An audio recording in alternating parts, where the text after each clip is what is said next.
All right, and greetings everybody. Welcome to another video. Today we're going to be taking a look at JP's news because, well, global should be pretty well expected as to what is coming for you guys, but JP news might be quite interesting. So let's get on with it. First off, we're going to be going through some of the other stuff before we get to the bigger stuff. So first off, regarding reserve slot, JP recently had a test of the reserve slot for guild battle. Basically, you set up your original team and then you set up a couple of backup members. As some of your members die, the backup members come in and can be used in place. The reserve slot system has caused a bunch of problems, and JP has had a kind of beta test, which is interesting because the original test was definitely not an alpha. It was just rolled out and then it was rolled back because of problems it caused, and now we're in beta. So figure out that naming conventional system.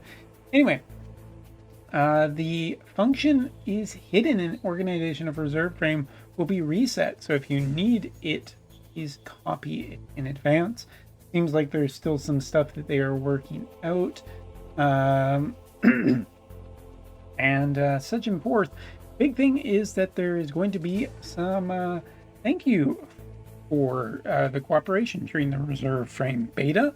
1,000 lapis, which isn't necessarily a terrible thing, given, just given, sure, why not? Next up, that's a preview, and that's a preview. I guess the opening thing will be a preview too. I want to talk about guild battle. Guild battle is something that I have come down recently saying that I absolutely, truly despise how Earth Veritas has been rolled out. There is just a bunch of members in my guild who still haven't even gotten Earth Veritas to like LB1 currently, which shows you how bad the medal system is, because there's so many limiteds and cancellations that it's just problematic. Well, Gumi's finally getting off their ass, and I say that with some contempt. They are going to be redoing rewards. No details really as of yet, or whether limited will be involved. I would assume not, because apparently it's just too generous, limited guild war. Yeah, coming up, guild war is going to be focusing on magical attacks of a specific variety and thunder, which is, we'll get to that in a second. As for monthly logins, looking basically the same as the previous month, nothing too special there. So I guess let's get into the big stuff. So interesting thing, this coming week on JP, there is no live stream for the announcement of this character, which feels a little poopy, but apparently there isn't just a budget for doing live streams anymore for character announcements. What's curious about this is that if you look here, we are getting a character and a vision card in the same week, which doesn't usually happen. Normally, the vision card comes the week following, so I'm curious what will be coming the week after.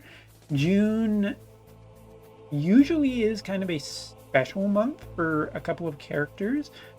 Maybe expecting a special character coming, maybe just a really busy month, maybe some more characters, maybe some story characters. So we'll have to wait and see. Maybe it's a repeat collaboration. Hard to say, but it is always suspicious when essentially we see a character and a vision card in the same week, because I doubt there's just going to be a vision card in the next week, but the producer live letter isn't out yet. So I'm just kind of throwing out some hypotheticals at this point. Let's start not with the character today. Let's start with the vision card, because I find this pretty interesting. This vision card is for red mages of the sword class, knights of the sword class, and staffs such as, well, our main characters. So I do believe it's canes or staffs for people who are a little bit confused. As for this VC, what you get for party members is type change resistance up, which is kind of so-so. Also, the wider the attack range, the physical damage reduction is increased. So basically, wider AoE attacks for physical will be reduced for this, which is not terrible. Leveling maxing out this VC will give weakness resistance up, meaning basically opponents can't debuff you as well, or the guild battle itself slash attack resistance up, which sure, tons of great slash characters out there, so why not? As for the character who will be equipping this, they will be getting magic power up and speed up. As for the guild battle, slash attack resistance of 2 and physical damage reduction of 1%.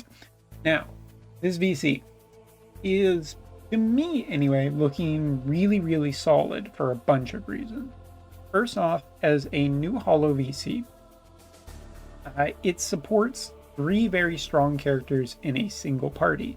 It potentially also supports other groupings, but this is the one I'm going to focus on because tier 1 characters lately are just better than a lot of other characters. So the tier 1 character that we're essentially looking at here for this is Gilgamesh, Ashen Mont, and our newest character, which is actually a hell of a team. That's 2 incredibly strong DPSs, one in physical, one in magical,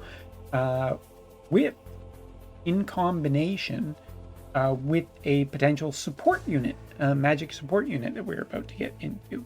And this card is very defensive, and I can see what some people will say, well, will this actually just be good enough, Umbra, with this kind of team comp? And yeah, I do think so, because 3 new 100 cost characters have proven already to be an incredibly strong team grouping that just works. I'm not too terribly nervous about imagining that this VC will be potentially enough with even just year 1 VCs and some speed VCs to support this. Gilgamesh is incredibly strong right now, Ashen Mont is incredibly strong, and the new character we're going to look at is incredibly strong.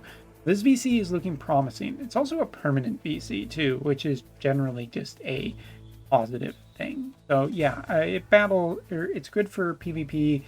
In guild battle, it's good for a bunch of stuff. I think that the weakest part of this is chain resistance, but that's not to say that it's terrible. So I think that the VC is quite good in combination with just how other things are good right now. And I think it really goes a long way to say that you can just put 3 of the strongest characters in the game, potentially, depending on the one we're about to talk about. So let's talk about her. So a new version of the Ois Princess will be coming to the game, which wasn't on my guessing list for who we were going to see. Thought it was going to be a different character, but c'est la vie. All right, so Ritual Ois, I'm sure I got that name wrong. So brand new job for her main one, Grimoire Master, secondary one, and her older 70 cost version has gotten her original job. So seems pretty on, just pretty perfect for this. Taking a look at her master ability, we are looking at own ability activation time of -20%. So ability activation will be a factor for her. Healing power up by 15 and critical evasion of 20. Basically, this kind of screams that this is going to be a healer, and that critical evasion will help keep her alive, healing power will up her healing, and her kit will have some casting time issues that will probably be mitigated by everything that we're about to see and already exists anyway. So, Limit Burst. When you and your allies are incapacitated, a re-raise effect will automatically recover incapacitated HP. Additional effect that reduces physical damage taken if re-raise is in effect, and adds a effect that seals re-raise removal for 3 turns when an attack hits. It's pretty strong, this Limit Burst. I would go so far as to say it would be much stronger if Sephiroth doesn't exist. The range on this Limit Burst is quite short, but it will probably be almost, assumingly, incredibly a high priority ability for her to be casted.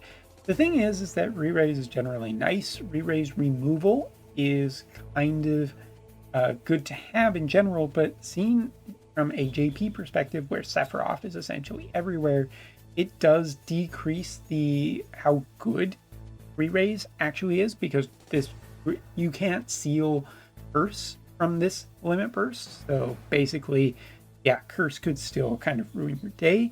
The nice thing, though, is a physical damage reduction is potentially good against Sephiroth-based teams, especially Sephiroth physical-based teams who are looking to kill you that way, because you are getting a secondary effect that is good, as Sephiroth isn't really doing re-raise removal. He is just hoping that Curse will hit and work and be fine. So that's kind of interesting, because you still get that benefit even if re-raise won't be super useful. It's curious, at least. Now, her secondary ability is really kind of nice. Look at the range on this ability. Incredibly high range. Recovers HP of allies within range, medium. Increases elemental chain type resistance for 3 turns. Again, I'm not super big on elemental chain resistance or chain resistance of any kind. I think it's overrated and just underperforms, at least for now. But this ability is a long-range healing ability, which could mean that this character stays back and out of the way, and is a very effective healer, providing that Curse is not a problem. And last but not least, her last ability, Haste Effect, that increases CT accumulation on 2 allies for 4 turns, gives an effect that removes guts before attacking, increases water attribute resistance. When HP falls below 50%, the character hit with this ability, basically your allies, will recover a percentage, medium, of their HP one time, puts up a barrier that reduces damage to yourself 4 times. And this ability is essentially the ability that I think is the one to watch, because it is insanely good here. 4-turn haste from a single ability that's cast on 2 characters from a single cast is nuts. It is essentially maybe even so good that it might change the way that Trust Masteries are ranked. Right now, haste-based Trust Masteries are essentially the thing that everybody kind of runs on the best units, sort of thing. Anti-haste, whatever. But for the most part, haste TMRs are considered to be some of the best TMRs, which is why, when you look at this ability, just being able to cast that from one cast on 2 characters, that's also giving her survivability in a different sense from re-raise or healing.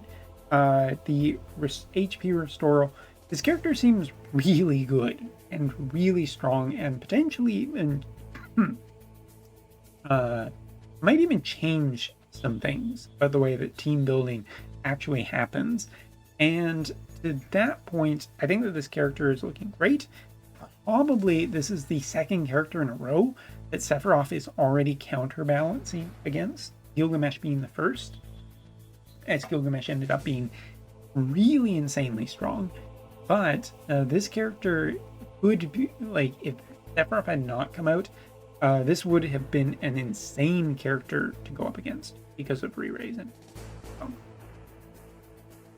yeah, I'm gonna go so far as to say that probably this will change some teams and may even bring back some older characters too. Newer characters do a lot of things, but this character is doing a lot in response. And what's interesting here is, like, it could be a lot for characters like Bridal Alaya, who are still pretty strong, but kind of just missing certain things. Could be Bridal Alaya as well as Tifa, interestingly enough, in a combination with just high damage, strike-based damage, in which case mono fire with soul might become even more important in the future. It's interesting, to say the least, about how this character will shape teams, as it's our first support-based character that has come since this power creep, and it'll be interesting to see where she ranks on the scale and how good. Now, I'm not expecting her to be an answer to Curse, because if she was, she would completely cancel Sephiroth almost entirely, because she's already doing essentially so much. Curse prevention is just way too much on this character, so I'm not expecting it all, and I think that's generally a good thing. You'll be very, very strong and a super good character, but also kept in place by the number of Sephiroths that are out there, probably making her less of a immediate mandatory get unless the rest of her kit is just insane, which there doesn't seem to be any evidence to, but it's something to think about. Also, this character is a permanent character. It is not a character that we need to worry about getting right away, which is generally pretty good given the number of quality characters that have recently out. I would also expect that this is probably going to follow in the same way as Gilgamesh, where there will be a way to purchase this character. And while I don't think that's generally a good deal, lucking your way into this character might be a really. Either way, the combination of character and BC seems to be an interesting week for team building and team compositions, just because we have some stuff that we can look at and discuss here. A next gen, so to speak, at least for now, in assumption based, of a healer support unit should be quite interesting. And her kit is already looking pretty comprehensive for that in just 3 abilities when we still have a bunch of other abilities to go. So anyway, let me know in the comment section what you think below. Of course, she will be getting her own weapon and everything, as is expected, and it will be a Thunder week, or Thunder period of time, sorry, in field battles. So we'll wait and see how that is. And of course, with both of these things coming this week on JB, what's coming next? Stay tuned for the producer letter shortly. Later.